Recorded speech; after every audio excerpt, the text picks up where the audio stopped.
King Mallory, you are the Director of the Centre for Global Risk and Security at the RAND Corporation. Welcome to the Crypto Mile. Thank you. In the past few years, has the cryptocurrency sector been helping pariah states to violate sanctions? I think the answer to that question is nuanced. It's neither yes nor no. We know that North Korea has already used crypto to launder hundreds of millions of dollars that were stolen by groups like the Lazarus Group and others that are run by North Korea out of cities like Shandong, but also Malaysia, outside of North Korea. So Tornado Cash is actually far from the first case. But, it is the case that because of the nature of the international financial system, financial sanctions are actually quite effective compared to attempts to control smuggling or the acquisition of dual-use technologies or generation of hard currency. And, the fact that North Korea finds itself forced to transport large amounts of bullion or jewels across borders, that they use cash mules, that they have to have covert offshore branches of their banks in places like Libya, Tunisia, that they use front companies, are all evidence of the fact that financial sanctions are fairly effective. And crypto, that part of the crypto universe that engages in mixing, that allows sort of the mixing of crypto funds, allows anonymity to be established.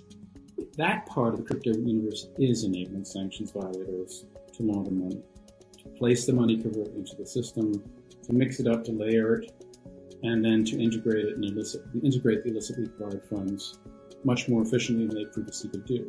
But the key here is anonymity. Cryptocurrencies that provide some sort of an audit trail by which users or beneficiaries can be identified, and those can be integrated into existing systems of financial control and don't compromise sanctions enforcement per se. So I think the Tornado Cash indictment is really an indication that the window for the international crypto market to self-regulate, if in fact it's doing so, is closing. And I anticipate that governments will increasingly intervene to prosecute or shut down crypto operators that continue to allow anonymous transfers of funds, including by proliferators. So now that sort of pariah states are taking advantage of this new technology, i.e. cryptocurrency and blockchain technology, roughly, could you give us a ballpark figure of a percentage of the resources that are being directed at halting cryptocurrency pathways for sanctions circumvention? I can't give you a solid number.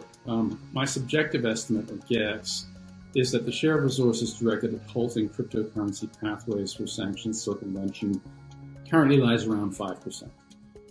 However, as the amount of money laundered by crypto moves into the millions or billions of dollars, I expect that share will grow.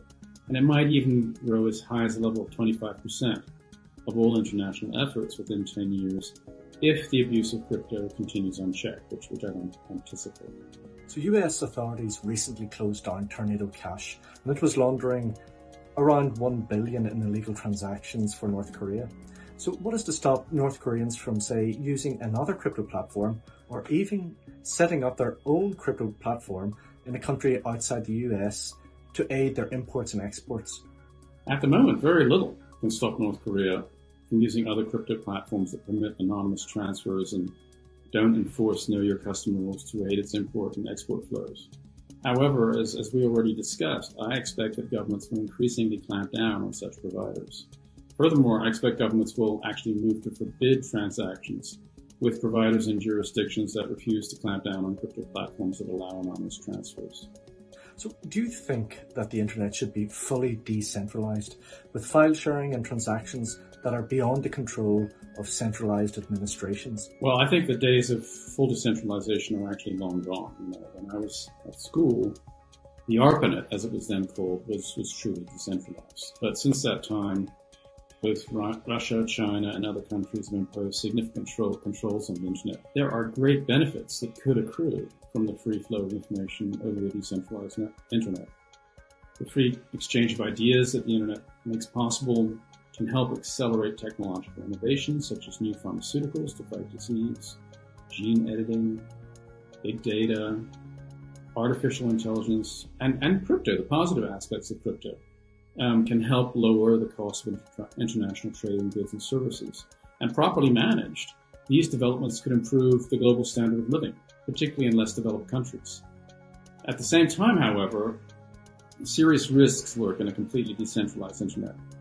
For authoritarian regimes such as China and Russia, a fully decentralized internet poses an existential threat. It does so because the free flow of information via the internet can expose nepotism, incompetence, corruption, election manipulation, and repression. The wide exposure of any of these practices could fatally compromise the already weak political legitimacy of such regimes. Thank you very much, King Mallory, for joining us today on the Crypto Mile. It's been a pleasure to speak with you. You're most welcome.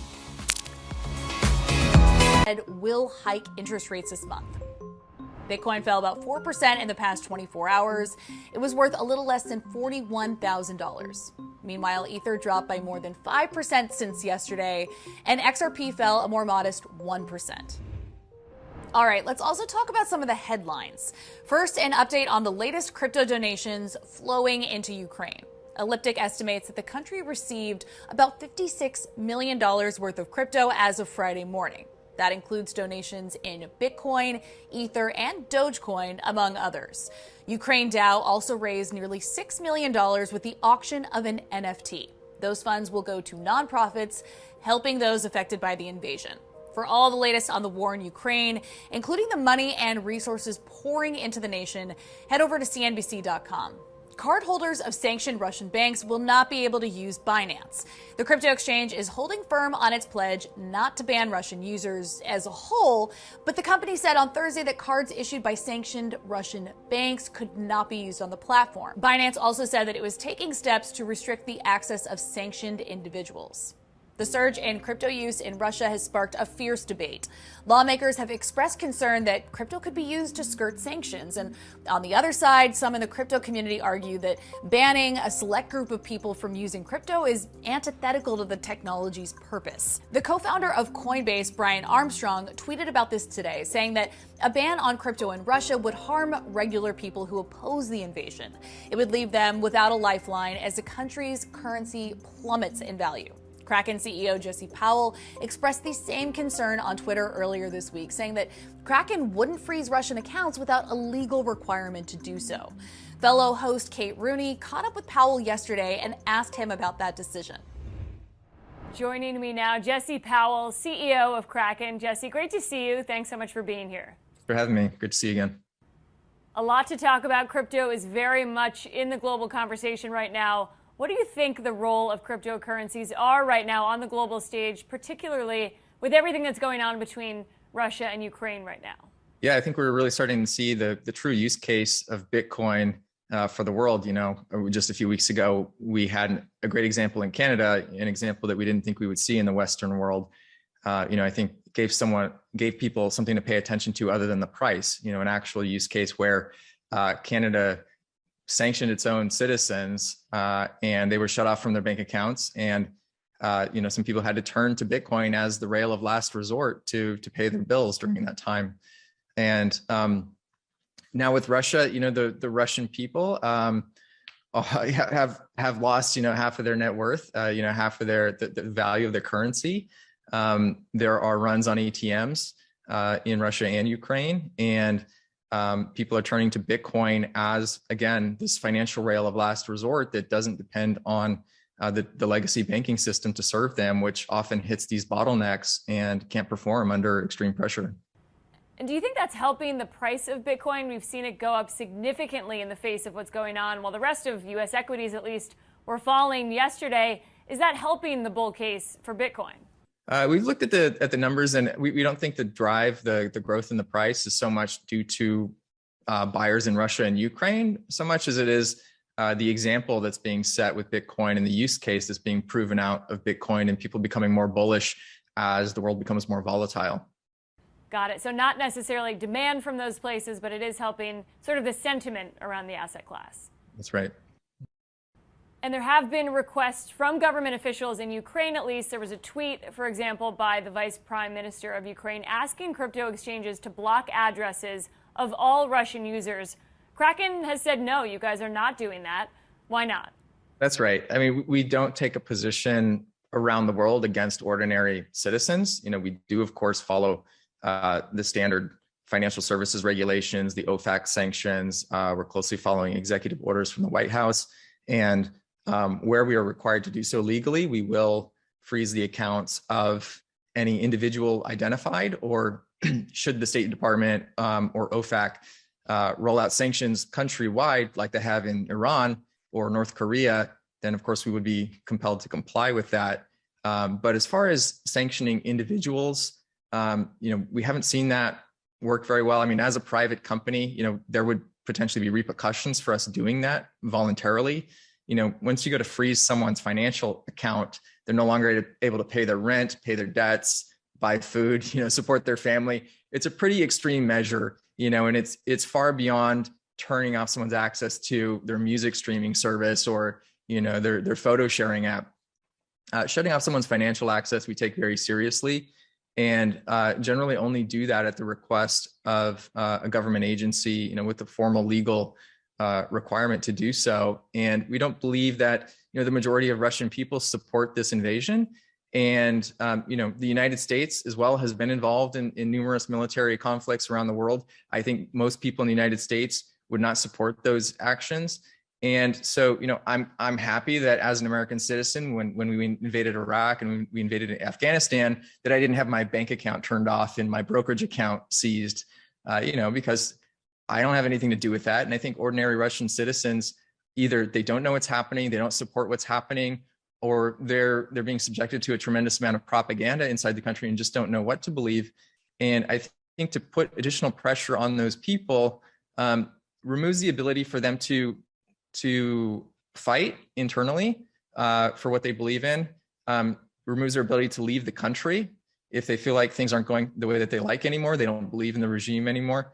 So it's a pretty extreme measure for us to take. And we obviously don't have all the information that the State Department has or other countries have about the situation. And so it's a bit too far, I think, for us to go and impose sanctions on individual users really without the requirement to do so. And what would be the big ask from regulators? Is there anything that the U.S. or global regulators could say that would require Kraken to really change that stance? Sure. I mean, they could do what they've done for Iran or North Korea and roll out, through legal process, these embargoes or countrywide sanctions. And we would, of course, be compelled to comply with those rules as a regulated financial service and as a company who's headquartered in the United States. I think a lot of people hear sanctions on Russia and assume that that does apply to the regular citizen there. What is the distinction? Can you sort of describe that to our audience who might think that despite sanctions, why are you still able to operate there when you might not be able to operate in other countries like Iran or North Korea, for example? Yeah, so I mean, it's really up to the government how far they want to go with the sanctions. I think we didn't have the kind of economic connections to Iran or North Korea that we have with Russia. So that might be one driving force. Obviously, we're buying a lot of energy from Russia, and that has explicitly been exempted from the sanctions. So, Russia's currently free to spend their energy as a currency. It's just that the Russian banking system, the central bank, many of their banks have been excluded from the SWIFT system, which is the system of international payments and wire transfers. And so their banking system effectively has been cut off from the rest of the world. And they've also identified several, high-ranking political figures as people who've been targeted for sanctions. But, the individual people generally are free to continue transacting with the rest of the world. Kraken and a lot of the global exchanges are subject to some of the same restrictions and regulations as banks for the most part. Yet there's been a lot of talk about cryptocurrencies as a possible way to get around sanctions. Is that possible? And is there really a way that some in Russia could use exchanges to really skirt sanctions? Is that a viable concern? Well, I mean, in the case of Russia, we're talking about the central bank and, the banks, which I think, any meaningful amount of money to them could not be moved through cryptocurrency. I mean, they're not liquid ruble markets. So, even if they were able to, they'd have to convert that to dollars somehow first and get into the dollar markets. Obviously, they're currently prevented from moving money around the world through their banking system. So I think it would be extremely difficult for them to move any kind of meaningful amount of money through cryptocurrency at this point. It's also extremely traceable. And I think it would be pretty clear through the tools that are available where this money is originating from and where it's going. And if at any point that money touched a sanctioned individual or country, it would have to be frozen according to the rules that are in place now. So Kraken would be the one to have to freeze that account. Is that right? If it came through our platform, that's right. Right. Senator Warren and other Democrats yesterday wrote a letter to Janet Yellen in the Treasury Department about the possibility of cryptocurrencies and their role in potentially getting around sanctions. Why do you think they're so worried, if that's the case, and if exchanges are cooperating with global regulators? I think it's a misunderstanding, really. I think a lot of politicians don't understand how cryptocurrency works. They don't understand how regulated the space already is. I think they have this perspective of 10 years ago when it was a very nascent technology, and it's come a long way, and it's a regular part of life for tens of millions, if not hundreds of millions of people today. And it's a heavily regulated industry, and it's heavily traceable. And I think politicians just haven't caught up with where we really are, and they have an outdated view of the whole situation. So it does seem like people are looking to cryptocurrencies as a store of value. One side of that is stable coins and cryptocurrencies like Tether, anything really pegged to the price of the dollar. What are you seeing in terms of demand when it comes to coins like Tether? Yeah, generally, people tend to convert back into these stable coins, quote unquote stable coins, in times of high volatility, when they want to sit out the market, they don't want to hold a position in a particular cryptocurrency. And rather than going back into real traditional US dollars, which we also support, they hold the stable coin because the coin gives them more flexibility. For example, if they want to move the coin between different crypto platforms, they're able to do that very quickly. On a Saturday night when the wire transfer system is closed, you can move USDT or USDC from one exchange to another in a matter of minutes. And that gives you a lot more flexibility and convenience than exists in the traditional financial system, not to mention the fees are much less. So I think people tend to stay in those stable coins just because it's a better version of dollars for their life.